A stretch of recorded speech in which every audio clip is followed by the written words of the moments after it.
ਇੱਕ ਲੜਕਾ ਸਾਡਾ ਉਹ ਬਾਕਸਿੰਗ ਕਰਦਾ ਹੈ, ਸ਼ਾਜ਼ੇਬ ਰਿੰਦ। ਹਾਂਜੀ ਨਹੀਂ ਮੈਂ ਵੇਖਿਆ ਵੇਖਿਆ ਜੀ ਜੀ। ਗੇਮ ਸ਼ਮ ਦੇਖੀ ਹੈ ਉਹਦੀ? ਮੁਕਾਬਲਾ ਇੱਕ ਦੋ ਵੇਖੇ ਜਦੋਂ ਇੰਡੀਆ ਦੇ ਨਾਲ ਜਿਹੜਾ ਦੁਬਈ ਦੇ ਅੰਦਰ ਹੋਏ ਉਹ ਮੁਕਾਬਲੇ ਵੇਖੇ ਨੇ ਮੈਂ ਬਸ। ਕਿੱਦਾਂ ਦਾ ਲੱਗਦਾ ਮੁੰਡਾ ਉਹ? ਮੇਰਾ ਜੋ ਮੌਕਾ ਹੋਇਆ ਕਿ ਸਾਡੇ ਇੱਥੇ ਜਿਹੜਾ ਪਾਕਿਸਤਾਨ ਦੇ ਅੰਦਰ ਹੈ ਕਿ ਇੰਡੀਆ ਨੂੰ ਹਰਾ ਦਿੱਤਾ ਤੇ ਵਰਲਡ ਚੈਂਪੀਅਨ ਹੀ। ਹਾਂ ਯਾਰ, ਤੇ ਉਹ ਮੈਂ ਅਲਹਮਦੁਲਿਲਾ ਇੰਡੀਆ ਨੂੰ ਜਿਹੜਾ ਨਾ ਇੰਡੀਆ ਦੇ ਮੁਲਕ ਦੇ ਅੰਦਰ 2 ਵਾਰੀ ਸ਼ਿਕਸਤ ਦਿੱਤੀ ਉਹਨਾਂ ਨੂੰ। ਠੀਕ ਹੈ। ਤੇ ਇੰਡੀਆ ਦੇ ਅੰਦਰ? ਇੰਡੀਅਨ ਹੋਮ ਗਰਾਊਂਡ ਦੇ ਅੰਦਰ। ਠੀਕ ਹੈ। ਇੱਕ ਵਾਰੀ ਪੂਨੇ ਦੇ ਅੰਦਰ, ਇੱਕ ਵਾਰੀ ਗੁਹਾਟੀ ਦੇ ਅੰਦਰ, ਤੇ ਇੱਕ ਵਾਰੀ ਸਿੱਖ ਸੀ ਤੇ ਇੱਕ ਵਾਰੀ ਹਿੰਦੂ ਸੀ ਤੇ ਉਹਨਾਂ ਨੂੰ ਮੈਂ ਉੱਥੇ ਸ਼ਿਕਸਤ ਦਿੱਤੀ ਸੀ। ਤੇ ਹਜ਼ਾਰਾਂ ਦੀ ਤਾਦਾਦ ਵਿੱਚ ਉਹ ਬੰਦੇ ਸਨ ਤੇ ਅਸੀਂ ਪਾਕਿਸਤਾਨੀ ਟੀਮ ਜਿਹੜੇ 5-6 ਬੰਦੇ ਸਾਂ ਤੇ ਅਸੀਂ ਅਲਹਮਦੁਲਿਲਾ ਉੱਥੇ ਉਹਨਾਂ ਨੂੰ ਜਦੋਂ ਮਾਰੀ ਸੀ ਤੇ ਪੂਰਾ ਜਿਹੜਾ 3,000 ਬੰਦਾ ਸੀ ਸਾਰਾ ਚੁੱਪ ਹੋ ਗਿਆ ਸੀ।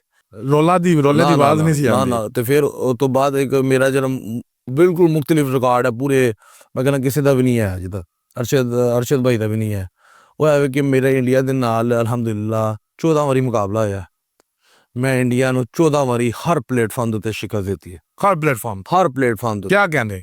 ਮੈਂ ਇੰਡੀਆ ਦੇ ਹੋਮ ਗਰਾਊਂਡ ਦੇ ਉੱਤੇ ਸ਼ਿਕਸਤ ਦਿੱਤੀ, ਇੰਡੀਆ ਨੂੰ ਕਾਮਨਵੈਲਥ ਗੇਮ ਦੇ ਉੱਪਰ ਸ਼ਿਕਸਤ ਦਿੱਤੀ, ਇੰਡੀਆ ਨੂੰ ਪਾਵਰ ਲਿਫਟਿੰਗ ਦੇ ਸ਼ਿਕਸਤ ਦਿੱਤੀ, ਇੰਡੀਆ ਨੂੰ ਸਟਰੋਂਗਮੈਨ ਦੇ ਅੰਦਰ ਸ਼ਿਕਸਤ ਦਿੱਤੀ। ਇੱਕ ਨਹੀਂ 3 ਮੁਖਤਲਿਫ ਗੇਮਾਂ ਦੇ ਅੰਦਰ ਮੈਂ ਇਹਨਾਂ ਨੂੰ ਹਰ ਪਾਸੇ ਜਿਹੜਾ ਸ਼ਿਕਸਤ ਦਿੱਤੀ। ਅੱਗੇ ਨਹੀਂ ਟੁਰਨ ਦਿੱਤਾ? ਨਾ ਇਹਨਾਂ ਨੂੰ ਤਾਂ ਅੱਗੇ ਲੰਘਣ ਦਾ ਕੋਈ ਸਵਾਲ ਹੀ ਪੈਦਾ ਨਹੀਂ। ਅੱਛਾ। ਮੈਂ ਕਹਿੰਦਾ ਕੀ ਕਹਿੰਦੇ ਨੇ, ਸਾਡਾ ਮੁਕਾਬਲਾ ਸੀ 2021 ਦੇ ਅੰਦਰ, ਵਰਲਡ ਚੈਂਪੀਅਨਸ਼ਿਪ ਹੋ ਰਹੀ ਸੀ ਉਜ਼ਬੇਕਿਸਤਾਨ ਦੇ ਅੰਦਰ। ਬਾਲਾ ਸਾਹਿਬ ਮੇਰੇ ਨਾਲ ਗਏ ਸੀ, ਛੋਟਾ ਭਾਈ ਵੀ ਨਾਲ ਗਿਆ ਸੀ। ਤੇ ਉੱਥੇ ਨਾ ਇੰਡੀਆ ਨੇ ਸਾਨੂੰ ਲੀਡ ਦੇ ਦਿੱਤੀ 7-8 ਕਿਲੋ ਦੀ। ਤੇ 7-8 ਕਿਲੋ ਲੀਡ ਜਿਹੜੀ ਬੜੀ ਲੀਡ ਹੁੰਦੀ ਉਹ ਕੱਢਣਾ ਬੜਾ ਮੁਸ਼ਕਿਲ ਹੁੰਦਾ। ਤੇ ਲੇਕਿਨ ਮੇਰੇ ਨਾ ਇੱਥੇ ਇਧਰੋਂ ਮਾਸ ਫਟਿਆ ਸੀ, ਥਾਈ ਵਾਲੇ ਪਾਸੇ ਨਾ ਮਾਸ ਫਟਿਆ ਸੀ ਮੇਰਾ, ਮਤਲਬ ਗੋਸ਼ ਜਿਹੜਾ ਨਾ ਫਟ ਜਾਂਦਾ ਉਹ ਫਟਿਆ ਹੋਇਆ ਸੀ। ਮੈਂ ਉੱਥੇ ਤੇ ਜਨਾਬ ਅੰਦਰ ਜਦੋਂ ਲੀਡ ਦੇ ਦਿੱਤੀ, ਸਾਡਾ ਹੈ ਦੋਸਤ ਹੀ ਮੇਰਾ, ਸਿੱਖ ਭਰਾ ਹੀ ਹੈ, ਦੋਸਤ ਹੀ ਹੈ। ਤੇ ਉਹਨੇ ਜਨਾਬ ਜੀ 7-8 ਕਿਲੋ ਲੀਡ ਦੇ ਦਿੱਤੀ ਉਹਨਾਂ ਨੇ। ਅਸੀਂ ਚਲੋ ਅੱਜ ਢਾਇਆ ਜਾਣਾ ਪਾਕਿਸਤਾਨ ਜਿਹੜਾ ਮੁੰਡਾ, ਕਿਉਂਕਿ ਉਹ 11-12 ਵਾਰੀ ਕੋਸ਼ਿਸ਼ ਕਰ ਚੁੱਕੇ ਸਨ ਤੇ ਨਹੀਂ ਢਾਇਆ ਗਿਆ।